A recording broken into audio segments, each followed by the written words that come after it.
Welcome back जी। फरा, आपको पता है कि आज आपने हमें दो चीज़ें शुरू में बताई कि जी कि जिस तरह आपका कल बर्थडे था और आज अल्लामा मोहम्मद इकबाल शायर मशरिक़ का बर्थडे है। गुज़श्ता साल 9 नवंबर को भी 2 इवेंट्स हुए थे। एक मेरी शादी हुई थी। ओह, मुबारक हो, हैप्पी एनिवर्सरी भाभी, आपको भी बहुत बहुत मुबारक हो। एक साल आपने कैसे गुजारे हमजा के साथ? और दूसरी जो बहुत अच्छी बात हुई थी, बहुत अच्छी चीज़ हुई थी, वो 9 नवंबर यानी जो आज का ही रोज़ था, वज़ीर आज़म पाकिस्तान इमरान खान ने करतारपुर कॉरिडोर का इफ्तिताह किया था। हाँ, और ये जैसे कहना चाहिए दिल का फूल खिला था उन तमाम सिखों का जो कि इंडिया से बैठकर दूर से दर्शन किया करते थे। आज इस तारीखी मंसूबे को 1 साल मुकम्मल हो गया है। दुनिया भर में सिख बिरादरी के मुकद्दस तरीन मकामात में से एक करतारपुर में मौजूद गुरुद्वारा दरबार साहब करतारपुर की नए सिरे से तामीर और सिख यात्रियों के लिए तामीर की गई राहदारी का बाज़ाब्ता इफ्तिताह किया गया था 1 साल पहले, और इसको आलमी सतह पर सराहा गया। और गुरु नानक की ये यादगार भारतीय सरहद से 4 मील दूर है। सिख इस मुकद्दस मकाम की तरफ दूरबीन से देखा करते थे, हसरत से आंसू बहाते थे, लेकिन हुकूमत पाकिस्तान ने उनकी इस ख्वाहिश का खैर मकदम किया। ये वो हमारे सिख भाई हैं जो सरहद के उस पार बसते हैं। उनकी जो है ये जो दिली ख्वाहिश थी उसको पूरा किया, और वज़ीर आज़म इमरान खान ने इक़्तिदार संभालने के बाद 1 साल से भी कम अरसे में सिखों से किया गया वादा भी पूरा कर दिया है। और इसीलिए वो भारत में बहुत ज़्यादा मकबूल हैं। भारतीय पंजाब के अंदर सिख बहुत ज़्यादा पसंद करते हैं उनको। क्यों? ये लांगा खोलना जो है ना, ये एक बड़ी देरीना ख्वाहिश और आरज़ू थी। हम इस अंदाज़ा लगा सकते हैं कि किसी भी हमारे मुकद्दस मुकाम से एफिलिएशन क्या होती है। हमारे साथ मौजूद हैं सिख रहनुमा सूबाई पार्लिमानी सेक्रेटरी बराए इंसानी हकूक व इक़लियती उमूर सरदार महेंद्र पाल सिंह। तुहानू खुशामदीद कवांगे, बहुत मुबारक हो जी। हाँ, आज बहुत खुशियां का दिन है, और आज के दिन प्राइम मिनिस्टर इमरान खान साहब ने एक इफ्तिताह किया सी। तुसी ते करतारपुर राहदारी दा कह रहे हो। मैं हमेशा कहना कि वो जो पुल बनया सी वो सीमेंट और बजरी का नहीं, वो सरिये का नहीं, बल्कि वो मुहब्बतां दा पुल सी, और वो पाकिस्तान ने बनाया सी, सिख कम्यूनिटी वास्ते बनाया सी, और पूरी दुनिया ने दिखा दिता कि पाकिस्तान कितनी अमन मुहब्बत रवादारी रखने वाली कौम है। और उस तो भी ज़्यादा कि वज़ीर आज़म इमरान खान का इकदाम या पाकिस्तान तहरीक इंसाफ का इकदाम या अदारियां का इकदाम अलग जगह ते उहदी जो एक्सैप्टेंस आवाम च सी, जो लोगों ने प्यार दिता, जो लोग उत्थों आए। और उस तो बाद तुसीं देखो कि हिंदुस्तान ने तो अपनी बदनीयती दिखाती कि उस तो बाद सिर्फ 500-600 लोगों को भेजना, क्योंकि बल्कि मैं कल भी एक वीडियो देख रहा सी हिंदुस्तान की चैनल की कि उहदे विच कह रहे सी कि करतारपुर राहदारी को इमरान खान तो एक बिजनेस प्लान बता रहे हैं। अच्छा, असी बिजनेस प्लान दसिया तो तुसीं लोग भेजने घट शुरू करते कि हुण। और फिर करतारपुर की जो है थी कोरोना की, उसमें आके उन्होंने बंद कर दिया, और अभी तक हमने 29 जून को उसको खोल दिया। 29 जून को खोल दिया क्योंकि उस दिन जो है महाराजा रंजीत सिंह की बरसी थी, तो हमने कहा कि आप वहाँ पे सिख भेज दें, बाकियों को हम रोक देते हैं, लेकिन आपके लोग आके अगर दर्शन करना चाहें तो आप भेजें। उस पर भी नहीं भेजा। फिर 22 सितंबर को बाबा जी की वफ़ात का दिन था। बाबा जी की वफ़ात करतारपुर साहब में हुई, उसके लिए भी हमने इजाज़त दी कि आप आएँ, विज़िट करें, लेकिन हिंदुस्तानी गवर्नमेंट जो है जिनके ऊपर जो है वो दहशतगर्दी का भूत सवार है मोदी के ऊपर, और वो अमन की तरफ नहीं आना चाहता। वो तो बस क्योंकि उनका मकसद ही दहशतगर्दी करना है पाकिस्तान में। मैं तो जितनी भी दहशतगर्दी हुई इनकी सब के पीछे हिंदुस्तान का हाथ रहा है, तो मैं समझता हूँ। तो उन्होंने फिर उस पर वो किया, और आज सालगिरह है उसकी, 1 साल पूरे हो गए हैं करतारपुर साहब को खुले। मैं समझता हूँ कि देखिए, जब हिंदुस्तान के लोग जब थे दूरबीन से देखा करते थे, उस वक्त वो दुआएं करते थे, और हिंदुस्तानी गवर्नमेंट जो है वो कहती थी कि करतारपुर राहदारी, लेकिन जैसे ऐलान किया तो उसके बाद हिंदुस्तानी गवर्नमेंट और मोदी सरकार वजह क्या है? और वजह क्या है? इस अपने मंदिर तो बंद नहीं किए, वहाँ कोरोना नहीं है। जब मंदिर खुले हैं, मस्जिद खुले हैं, तो फिर दरबार साहब जो हैं वहाँ आने में क्या कबाहत है? और कैसे देखती है सिख बिरादरी इसको, सरहद के उस पार भी और इस पार भी इंडिया के इन इक़दामात? देखिए, एक आपने पहले एक बात की थी, आपने बात की कि जो सिख कम्युनिटी के, हिंदुस्तान में रहने वाली सिख कम्युनिटी के दिल जीते हैं। मैं समझता हूँ कि पूरी दुनिया की सिख कम्युनिटी जो है, जितनी भी डायस्पोरा है, उनके दिल इमरान खान ने जीते हैं। और आपने देखा कि हिंदुस्तान में उनके बैनर्स लग गए इमरान खान के, वो मुख्तलिफ ममालिक में जब जब इमरान खान साहब गए तो सिखों ने उनका इस्तकबाल किया, यही वजह थी। और मैं समझता हूँ कि इन सबको एम्बेसडर बनाया। अब बात आते हैं कि जी अगर मंदिर खुल सकते हैं तो मस्जिद और गुरुद्वारों के ऊपर पाबंदी क्यों? तो सिर्फ और एक ही बात है, बदनीयती और जो एक छोटी सोच। वो कहते हैं ना कि पैर दी मोज ते छोटी सोच इंसान को अगे नहीं बढ़ने देती, और मोदी इस तरह इस करके अगे नहीं बढ़ सकेगा क्योंकि उसकी सोच छोटी है। और मैं समझता हूँ कि हिंदुस्तानी एजेंसियाँ, हिंदुस्तान की जितनी भी जो तंजीमें हैं, उनकी जो दहशतगर्द तंजीमें में शिवसेना है, RSS है, ये हिंदुस्तान की दूसरी कम्युनिटी को, बल्कि मैं हिंदुस्तान में रहने वाली जो छोटी जात की हिंदू कम्युनिटी को भी वो आगे नहीं बढ़ना देना चाह रही। अच्छा, अक़लियती अमूर के हवाले से ना इंडिया बड़ा शोर मचाता है। पाकिस्तान में कोई वाक़या छोटा, और इतना बड़ा मुल्क है, 22 करोड़ की हमारी जो आबादी है, वहाँ हो ही जाती है छोटी, लेकिन अवाम के अंदर नहीं है ये मामला कि नफ़रत का कोई मामला। वहाँ पर तो कम्युनिटीज़ के साथ नफ़रत का सलूक रवा रखा जाता है, जैसे आपने खुद कहा है, वो खुद एक हिंदू इंतहा पसंदी है। मैं आपको वाक़या बताता हूँ। मैं उस वक्त MPA नहीं था, ये 2014 की बात है तकरीबन। तो मेरे साथ एक रास्ते में एक झगड़ा हो गया था 2014-15 में, तो उसके दौरान मेरी पगड़ी गिर गई थी। तो उसके ऊपर FIR हुई और बहुत ज़्यादा पाकिस्तान की, उसका एक वाक़या पाकिस्तान की तारीख में हुआ था और 295A की उसके ऊपर कार्रवाई हुई। हिंदुस्तान में पता नहीं, अभी परसों भी मैंने एक वीडियो देखी कि पुलिस ने एक सिख को उसके बालों से खींचा, पकड़ा और उसको मारा। तो उसके ऊपर अब देखिए, जब भी पाकिस्तान के जो पैनल कोर्ट है उसमें 295A के अगर किसी की मजहबी जज्बात को मजरूह हो तो उसके ऊपर 295A का दफ़ा लग के FIR होती है। लेकिन हिंदुस्तान में तो ये रोज़ाना होती है, और वहाँ पे इस तरह की कोई भी जो कार्रवाई है, इस तरह की सख्त कार्रवाई जो पाकिस्तान में हो जाती है, ऐसी कार्रवाई वहाँ पे नहीं होती। और वहाँ पे बहुत सारे जुल्म होते हैं, लेकिन क्योंकि इंडियन मीडिया जो है वो इंडियन जो एजेंसियां हैं उन्होंने उसको अपनी गिरफ्त में रखा हुआ है, और वो कोई भी ऐसी बात जो है वो नहीं कर सकते कि जब वो पाकिस्तान के सपोर्ट उसको मिल जाए या कोई भी इंडिया के ख़िलाफ़, तो उसको वो दबा देते हैं। वो इस चीज़ में काफ़ी है। पाकिस्तान का मीडिया माशाल्लाह काफ़ी आज़ाद है, वो सब बातें कर लेता है, लेकिन हिंदुस्तान का मीडिया जो है कहने को तो आज़ाद है, लेकिन वो कोई एक बात ऐसी नहीं कर सकता जो जिसमें हिंदुस्तान। बिल्कुल। महेंद्रपाल साहब, ये बताएं कि आपकी जब उधर की जो हमारे सिख भाई हैं जो भारत में बसते हैं, जब उनसे बात होती है तो अब उनके जज्बात क्या हैं कि रास्ते जो पुल पाकिस्तान ने बना दिया था वो पुल रोक दिया गया, और उसके बाद क्या सिर्फ यही है कि पाकिस्तान की मईशत बेहतर ना हो जाए? क्या मईशत होगी? कोई ख़ास तो पैसे भी नहीं लिए जा रहे थे, तो क्या मसला है? क्या उनको अपनी जो सिख बरादरी है, वहाँ पर जो सिख लोग बसते हैं, उनसे कोई और ख़तरा है कि कहीं इनके दिल उनके साथ ना मिल जाएं? जी बिल्कुल। वो तो इसके ऊपर जो है कैप्टन अमरिंदर सिंह का बयान भी आया था कि जो लोग यहाँ से जाएंगे, वापस आएंगे तो दहशतगर्द बन के आएंगे। और मुझे बड़ी अच्छी तरह याद है कि इसी तरह का एक और प्रोग्राम भी तब मेरा और फराज का एक हुआ था, और उसके ऊपर वो अड़िक्की की बात आई थी कि जो उसने जो कैप्टन अमरिंदर ने किया था। और वो सिर्फ ये कहते हैं कि देखें, हिंदुस्तान जो पाकिस्तान की जो ये बॉर्डर है, इसके ऊपर उनका कहना है कि जी इसके ऊपर ISI का वो है और ये ISI ने बनाया। और मैंने तब भी ये जवाब दिया था कि अगर पहली बात तो ये है कि पाकिस्तान गवर्नमेंट का प्रोजेक्ट है, और ज़ाहिर बात है बिजनेस प्लान भी है कि जी रिलीजियस टूरिज़म कहाँ पे नहीं होती, और रिलीजियस टूरिज़म कोई भी दुनिया का कोई भी मुल्क होगा, अगर वो रिलीजियस टूरिज़म को प्रमोट करेगा तो ऑब्वियसली वो इकॉनमी को स्ट्रॉन्ग करने के लिए वो करता है। और ये इस तरह का ही प्रोजेक्ट है। इसके अलावा बहुत सारे चर्च भी खुल रहे हैं, बहुत सारे मंदिर भी पाकिस्तान में खुल रहे हैं, वो रिलीजियस टूरिज़म के लिए खुल रहे हैं। और बल्कि अभी परसों भी खान साहब ने स्पीच की गिलगित बल्तिस्तान की भी जब हुई, तो उस वक्त भी टूरिज़म के ऊपर उन्होंने बात की।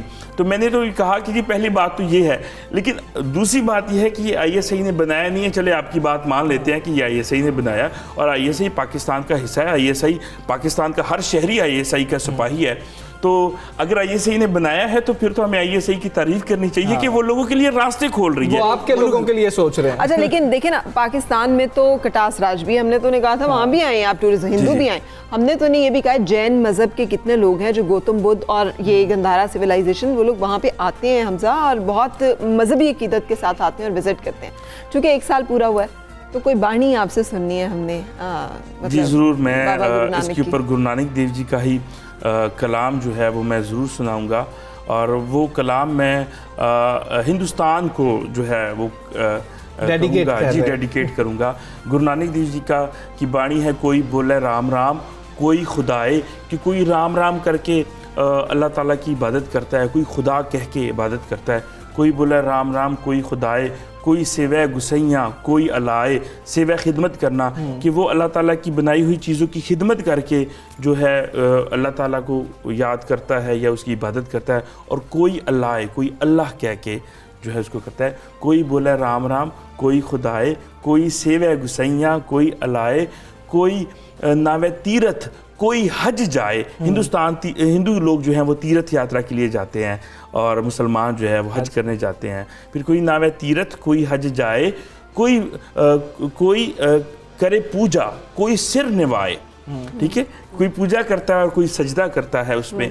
तो फिर है कोई पढ़े वेद कोई कतेब, वेद जो है हिंदू किताबों को वेद कहते हैं, मैं ऑडियंस के लिए करना चाह रहा हूँ। कोई कतेब जो चार जो है आसमानी किताबें हैं उसको कहे। कोई पढ़े वेद कोई कतेब, कोई ओढ़े नील कोई सफ़ेद। तो गुरु नानक देव जी ने तो जो पैगाम दिया था वो इंसानियत का दिया और सबको इकट्ठे रहने का दिया, और पाकिस्तान ने भी कोशिश की। और इसमें सबसे जो मज़ेदार की बात थी करतारपुर राहदारी के हवाले से, कि करतारपुर उसमें पाकिस्तान ने मुसलमानों को भी इजाज़त दी, हिंदुओं को भी इजाज़त दी कि अगर आपके हिंदुस्तान में पाकिस्तान में कोई रिश्तेदार रहते हैं तो आप वहाँ आके आपस में भी मिले एक दूसरे को। और बहुत सारे लोग यहाँ पे उनको कहते थे कि जिनके मुसलमान रिश्तेदार हिंदुस्तान में, उनको कहते थे आप करतारपुर आ जाएं और यहाँ से भी मुसलमान लोग जो है वहाँ पे। तो ये मैं समझता हूँ अमन राहदारी थी, अमन राहदारी थी, प्यार की राहदारी थी। जो 47 के अंदर जो नफ़रतें फैली, जो जिस तरीके से एक साजिश के तहत हमारे उसमें नफ़रतें फैलाई गई, मकसद था सिर्फ अलग-अलग मज़हब के तहत कि दो कौमी नज़रिया के तहत अलग-अलग हुकूमत का, कि जी मिल के हम अपने मज़हब के तरीके से हुकूमत करें, आप अपने मज़हब। लेकिन उसके अंदर जो साजिशें पैदा की, जो नफ़रतें पैदा की, उसको ख़त्म करने के लिए इमरान खान साहब ने कोशिश की, लेकिन हिंदुस्तान को और मोदी को वो रास्ता। बहुत शुक्रिया महेंद्र पाल सिंह चीमा, इन्होंने हमें बताया, तो बहुत शुक्रिया आप आए प्रोग्राम में। शुक्रिया ताड़ा भी तारड़ साहब, ते शुक्रिया ताड़ा भी बड़ा साहिबा। बहुत शुक्रिया महेंद्र पाल सिंह साहब। फरा आगे बढ़ते हैं, और फरा मुझे कहती है कि ये आपका जो है ना फेवरेट टॉपिक है। मैं गलत तो नहीं कहती। बिल्कुल, तो क्रिकेट की बात कर लेते हैं। क्रिकेट की बात इसलिए क्योंकि पाकिस्तान मुसलसल जीत रहा है, बहुत अच्छी बात है, और नई टीम के साथ, नौजवानों के साथ जीत रहा है। 3 T20 मैचेस की जो सीरीज है उसके दूसरे मैच में भी पाकिस्तान ने जिम्बाब्वे को बासानी 8 विकेटों से शिकस्त दे दिया। जिम्बाब्वे ने पाकिस्तान को मुकर्रर करदा ओवर्स में 134 रन का हदफ दिया था, जो कि ग्रीन शर्ट्स ने 16वें ओवर में बासानी 2 विकेटों के नुकसान पे हासिल कर लिया। पाकिस्तान की जानिब से हारिस रऊफ थे और उस्मान कादिर थे, जिन्होंने जिम्बाब्वे के 3 खिलाड़ियों को आउट किया। पाकिस्तानी इनिंग्स का जब आगाज़ हुआ, फ़खर जमान और कप्तान बाबर आजम आए हैं, और फ़खर जमान कुछ ज़्यादा अच्छे स्कोर नहीं कर सके, 5 रन पर आउट हो गए। लेकिन नौजवान बैट्समैन हैदर अली का हम अक्सर जिक्र करते हैं, वो आए और फिर बाबर आजम ने बेहतरीन खेल पेश किया और 100 रन बनाकर टीम की फतह में अहम किरदार दोनों ने अदा किया, और दोनों ने 50 स्कोर किया। और पाकिस्तान की जानिब से अगर बात करें, जैसे आपने जिक्र कर ही दिया कि हैदर अली 66 रन बनाकर जिसे कहते हैं अनबीटन रहे, आउट नहीं हुए, जबकि कप्तान बाबर अली 51 रन बनाकर नुमाया रहे। बाबर ने भी 51 रन बनाए, आउट हो गए, और उसके बाद खुशदिल आए थे, 2 खिलाड़ी आउट हुए थे पाकिस्तान, और Haider man of the match वो रहे हैं। और ये बड़ी अच्छी बात है, बाबर ने दोनों मैचेस में 50 स्कोर किया, पहले मैच में नॉट आउट भी गए थे। इस वक्त आलिया रशीद हमारे साथ मौजूद हैं, सीनियर स्पोर्ट्स एनालिस्ट। बात करते हैं आलिया, अस्सलाम वालेकुम। गैर मामूली बैटिंग देखने में आई दूसरे T20 में बाबर और हैदर की जानिब से, मगर फ़खर एक बार फिर नाकाम हो गए हैं। फ़खर की मुसलसल नाकामी पर आप क्या कहेंगे? हाँ, देखिए, मेरा ख्याल है कि फ़खर को बहुत ज़्यादा चांसेस मिल चुके हैं अब तक। उनकी पिछले 11 मैचेस में ये 12वां मैच था, उसमें उनकी एवरेज जो है वो 10 से भी कम है, 9 पॉइंट समथिंग है, जो कि काफ़ी बड़ी सम है। और सिलेक्टर्स को इस पर सोचना चाहिए कि अब जब आपके पास हैदर और दूसरे नौजवान प्लेयर्स मिल रहे हैं, तो जिस तरह से आज हैदर खेले हैं और अपनी सेकंड T20 की 50 उन्होंने की है, और जितने कॉन्फिडेंस से और लेट खेले हैं, बहुत अच्छे शॉट्स खेले हैं, तो उसके बाद मुझे नहीं लगता कि अब ज़रूरत है कि आप फ़खर को खामखा के लिए आजमाएं। और बाबर आजम के साथ वो T20 में ओपन करने के लिए बेहतरीन ऑप्शन हो सकते हैं। और ये सेलेक्टर्स का काम है कि वो इस चीज को नोट करें कि ठीक है, एक प्लेयर है फखर ने बहुत अच्छा खेले हैं, वो खेलते रहे हैं, मगर अनफॉर्चुनेटली उनकी फॉर्म नहीं है या वो अपनी गलतियों पे उस तरह काम नहीं कर रहे जिस तरह की उनसे तवक्को की जा रही थी। तो उसी तरह हाइपर होके वो शॉट मार देते हैं और आउट हो जाते हैं। तो मेरा ख्याल है कि ये हाई टाइम है कि अब सिलेक्टर्स को अपनी अप्रोच जो है वो चेंज करनी चाहिए। बिल्कुल सही। लेकिन आलिया जी, इस बारे में भी बात कीजिएगा, उस्मान कादिर भी तो दूसरे T20 में भरपूर फॉर्म में नजर आए हैं और उनके वालिद हमें उनके स्विंग्स और भूले नहीं है, गुगली। तो आपके ख्याल में अपने वालिद की तरह वो भी बड़ी टीमों को परेशान करने की अहलियत रखते हैं? कितना बड़ा एसेट है पाकिस्तान के लिए? देखिए, जो लेग स्पिनर होता है ना, वो किसी भी फॉर्मेट में खेल रहा हो, किसी भी टीम के खिलाफ खेल रहा हो, वो हमेशा आपको परेशानी पैदा करता है, बैट्समैन को तंग करता है। ठीक है, इस वक्त जिम्बाब्वे सामने है तो हमने भी इसीलिए नौजवानों का आजमाया। मुमकिन है अगर जिम्बाब्वे ना होता और दूसरी बड़ी टीम होती तो शायद हम इनको ट्राई आउट ही ना करते। तो ये बहुत अच्छी बात है कि बाबर आजम ने ये रिस्क लिया, उस्मान कादिर को उन्होंने खिलाया। पहले मैच में थोड़े से वो लगा था शॉर्ट बॉलिंग करा रहे थे, थोड़े से, जाहिर है इंटरनेशनल पहला मैच था तो प्रेशर तो हर आदमी पे होता है, उनकी थोड़ी सी लेंथ भी खराब थी। लेकिन आज वो जिस तरह खेले हैं वो बड़ा अमेजिंग है। उन्होंने जिस तरह से गुगली फेंकी है और जिस तरह आउट किए हैं 3, वो बहुत तारीफ के काबिल है। उनमें सलाहियत है, उनको वो फ्लैट डेक के ऊपर भी आप देखिए कि टर्न करने की सलाहियत रखते हैं। तो मेरा ख्याल है कि बहुत अच्छा चांस दिया है अच्छी टीम के खिलाफ। और अब ये देखना होगा कि आगे जो बड़े अच्छे बैट्समैन दुनिया के हैं, जैसे हमने न्यूजीलैंड जाना है, साउथ अफ्रीका आ रही है, इंग्लैंड का टूर है, तो क्या इन टीमों के खिलाफ भी हम उस्मान कादिर हो, हमारे दूसरे नौजवान बैट्समैन हो, क्या उस वक्त भी ये इतना अच्छा परफॉर्म कर सकेंगे? ये एक सवालिया निशान होगा। और ये भी देखना होगा कि क्या ये लोग अपने आप को इम्प्रूव करने की सलाहियत रखते हैं, जिस तरह के बाबर आजम अपने आप को दिन ब दिन आप देखें ग्रो करते जा रहे हैं एज ए बैट्समैन, वो अपनी खामियों पे काम कर रहे हैं। तो जितना आप अपने ऊपर काम करेंगे उतना ही आप जल्दी इंटरनेशनल लेवल पे अपने आप को मनवा सकेंगे। इत्तलात हैं कि पीसीबी बाबर आजम को टेस्ट टीम की क़यादत सौंपने का भी हतमी फैसला कर लिया हुआ है और बाबर आजम आइंदा वर्ल्ड कप तक तीनों फॉर्मेट्स में कौमी टीम की क़यादत कर रहे होंगे। आप इस फैसले को कैसे देख रही हैं? क्या टेस्ट कप्तान बनाकर ये बोझ भी डालना चाहिए बाबर के कंधों पर? एक्सपेक्टेशंस क्या हैं? देखिए, ये इत्तलात यकीनन सही है क्योंकि बाबर आजम को कप्तान बनाया जा रहा है टेस्ट क्रिकेट का और अजहर अली को हटाया जा रहा है। बहुत ही स्ट्रेंज बात है ये, इसलिए कि एक तो इस पर गौर करना पड़ेगा कि क्या Babar Azam as a batsman तो ज़्यादा प्रेशर में नहीं आएंगे। चलें, ये भी ठीक है कि तीनों फॉर्मेट्स में अगर आप समझते हैं कि एक सुप्रीम पावर मिल जानी चाहिए एक कप्तान को कि कोई कंफ्यूजन ना रहे दूसरे किसी कप्तान के साथ, तो ये बात तो ठीक है। लेकिन दूसरे तरफ आप ये देखिए कि अजहर अली को आपने पहली बात ये कप्तान क्यों बनाया था? आपका थिंक टैंक बैठा था, मिसबा की रिकमेंडेशन पे उनको कप्तान बनाया गया। अगर क्रिकेट बोर्ड उस वक्त ये समझता था कि अजहर अली जो है वो उनके अंदर इतनी सलाहियत नहीं है कि वो टेस्ट क्रिकेट के कप्तान बने, तो आपने वो फैसला उस वक्त क्यों किया था? अब आप जब बीच में से हटाते हैं अचानक एक साल के अंदर अंदर, तो इससे बहुत ज्यादा इनसिक्योरिटी पैदा होती है, बहुत बैड ब्लड पैदा होता है, प्लेयर जो होता है वो डिमोरलाइज होता है और टीम भी जो है ना वो इस तरह से सोचती है कि इनसिक्योरिटी पैदा हो जाती है कि आज हम हैं कल हम नहीं होंगे। तो ये थोड़ा सा मेरा ख्याल है एक लूज शॉट है जो क्रिकेट बोर्ड खेल गया है। और थोड़ा सा मैं शायद क्रिकेट बोर्ड को इसलिए मार्जिन दे देती हूँ कि वो लोग उस वक्त जब आए थे तो वो सब कुछ मिसबा के हवाले उन्होंने कर दिया था और जाहिर है कि वसीम खान भी इंग्लैंड से आए थे, मानी साहब को भी इतना आइडिया नहीं था, तो जो कुछ मिसबा कह रहे थे वो उस हिसाब से चीजें चल रही थी और अभी भी बहुत ज्यादा चल रही हैं। मगर अब जैसे जैसे वक्त के साथ वो रियलाइज कर रहे हैं, उस वक्त उन्होंने उनकी रिकमेंडेशन पे अजहर अली को फौरी तौर पे बना दिया। आज भी मैं समझती हूँ कि अजहर अली बुरे कप्तान नहीं है। हमें ये जरूर देखना चाहिए कि अगर हम हारे हैं इंग्लैंड से, जिसकी बिना पे ये कहा जा रहा है कि अजहर अली को कप्तानी से हटाया जा रहा है, तो वहाँ पे आपके बॉलर्स की और आपके बैट्समैनों की क्या परफॉर्मेंसेज है। आप वो देखें, नई बॉल से आपको विकेटें मिलती थी, पुरानी गेंद को कर ही नहीं सका। तो आपकी सिलेक्शन पे सवाल है। ये तो मिसबा उल हक के ऊपर असल में बात आती है कि उन्होंने कैसी टीम सिलेक्ट की थी और किस तरह के प्लेयर्स थे। नौजवानों को अगर आपने खिला दिया और उन पर रिलाई कर लिया और आपने ये नहीं देखा कि पुरानी गेंद से जो है ये कर सकेंगे बॉलिंग या नहीं, तो वहीं पे हमने मार खाई है। अदरवाइज तो अजहर अली जो है वो खुद उनकी परफॉर्मेंस, उन्होंने सेंचुरी भी स्कोर की, वो अच्छे प्लेयर भी हैं, वो बहुत डिसेंट आदमी भी हैं और बहुत पॉपुलर भी हैं अपने टीममेट्स में।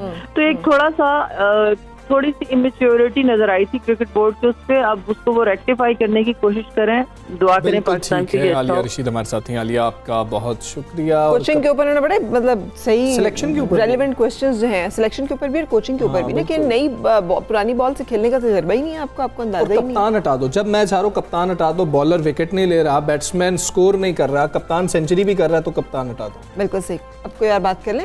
और बात कर लें, बिल्कुल कर लें। मुझे तो है कि बाबर के ऊपर ज़्यादा कहीं बोझ ही ना डाल दिया जाए, पाकिस्तान के स्टार हमें तो उनकी फिक्र बहुत ज़्यादा नन्ही सी जान जो है ना पाकिस्तान क्रिकेट टीम के दुख में घुली जा रही है इस वक्त। लेकिन एक सूफी थॉट की तरफ हम आपको लेके चलेंगे, और ये वो थॉट है जो वासिफ अली वासिफ ने कहा था, मुझे बहुत पसंद हुआ है, अता में खता का सवाल होगा। हमने समझते हैं हमजा कि हमने ना जो चैरिटी करनी है, हमने कुछ और मतलब आटा दाल चावल ये चीज़ें ही हमने बांटनी है लोगों में, लेकिन यही सब जो हम आपको सुना रहे हैं, इंडोनेशिया के एक कॉलेज ने तलबा तालबात से फीस के बदले पौधे और नारियल वसूल करने शुरू कर दिए। कितनी अजीब सी बात है कि समझ ना आने वाली बात है, लेकिन ये कोरोना वबा के दौरान फरा पाकिस्तान को हम रिलेट करते हैं, इससे 20% कहा गया कि रियायत दे दी जाए वालिदैन को, वो नहीं दोबारा हुई, वो हमने नहीं की है, बिल्कुल नहीं की। और वहाँ पर देखें क्या हुआ कि कोरोना वबा के तहत तालिब इल्मों का उनके वालिदैन का ख़ास एहसास किया गया और हर दर्जे पर उनको सहूलत फराम की गई है। जो अकेडमी है उनके सरबराह ने यह कहा कि तालिब इल्मों से 3 किस्तों में फ़ीस ली गई है, 3 किस्तों में, और जो तालिब इल्म फ़ीस नहीं दे सके उन्हें कहा गया कि वो नारियल दे सकते हैं, जिसका तेल निकाल के फरोख्त किया गया और उससे रकम वसूल की गई। ये है किसी को फैसिलिटेट करना। 3 ग्रुप्स में तकसीम किया गया एकेडमी के शागिर्दों को, और मुकम्मल एहतियात के साथ 3 शिफ्टों में उन्हें पढ़ाया गया। यानी उन्होंने उस पर कमी नहीं आने दी कि उन्होंने जो सर्विसेज देनी है वो उसी क्वालिटी की देनी है। हमारे यहाँ पर एक बच्चा फीस ना दे सके हमजा, उसको गेट पे कहते थे आपको हम गेट के अंदर नहीं आने दे सकते, वापस चले जाएं। उस बच्चे की सेल्फ रिस्पेक्ट, उसके खानदान की सेल्फ रिस्पेक्ट, उसकी इंटेग्रिटी, किसी चीज़ का ख्याल नहीं रखा जाता। इतना अपना बिजनेस चमकाने में स्कूल्स जो हैं किसी चीज़ का लिहाज नहीं करते। और यही मैं वापस आऊँगी उस चीज़ की तरफ जो हमें हमारे मज़हब ने बताया, लेकिन एक जुमले में उसे वासिफ अली वासिफ ने बयान किया कि अता में ख़ता का सवाल होगा। अगर आप स्कूल चला रहे हैं तो आपसे ये नहीं सवाल होगा कि अस्पताल में क्यों नहीं हुआ, आपसे यही सवाल होगा कि आप जो कर सकते थे आपने वो किया, वो क्यों नहीं किया। अगर मैं और हमजा ये काम कर रहे हैं तो हमसे इसमें सवाल होगा कि भाई इसमें क्या सही किया, क्या गलत किया। सो जो हमें अल्लाह ताला ने दिया हुआ है उसमें से देना सीखें। और आप ये देखें कि फरा हर मौके पर उनको सैनिटेशन दी गई है। उन्होंने अगर फ़ीस जिन बच्चों ने नहीं भी दी उनका ख्याल रखा गया, उनके हाथ धोने के लिए इंतज़ामात किए गए, मास्क का इंतज़ाम किया गया, ये सारी चीज़ें जो हैं की गई हैं। और इस वक्त भी इंडोनेशिया में कोरोना लॉकडाउन है, कर्फ्यू की सी सूरत हाल है, लेकिन बच्चों की पढ़ाई पर कॉम्प्रोमाइज़ नहीं किया जा रहा। बेहतरीन इंतजामात और उनके पेरेंट्स के ऊपर कम अज़ कम ये नहीं बोझ डाला जा रहा कि बिजली के बिल ज़्यादा आ रहे हैं, बिजली के बिल ज़्यादा आ रहे हैं, हमारे फलाने फिक्स्ड जो हमारे एक्सपेंसेस हैं वो जो हैं वहाँ पर ही मौजूद हैं। हमारी बड़ी ज्यादती हो गई, हमारे तो एक्सपेंस बहुत ज़्यादा हैं, 20% हमसे रियायत देने को हुकूमत कह रही है, ये हम कैसे करें, तो हम पे जुल्म हो गया। उन्होंने खुद से इनिशिएटिव लिया। अशफाक अहमद साहब की बात कोट करते हुए आगे चलेंगे, दिते चो देना चाहिए, जो अल्लाह ताला ने दिया हो उसमें से देना चाहिए, अपने कोलों देना, दिते चो देना। तो ये वाली बात है। हम दोनों को इजाज़त दीजिए, अल्लाह हाफिज़, हैव अ गुड डे।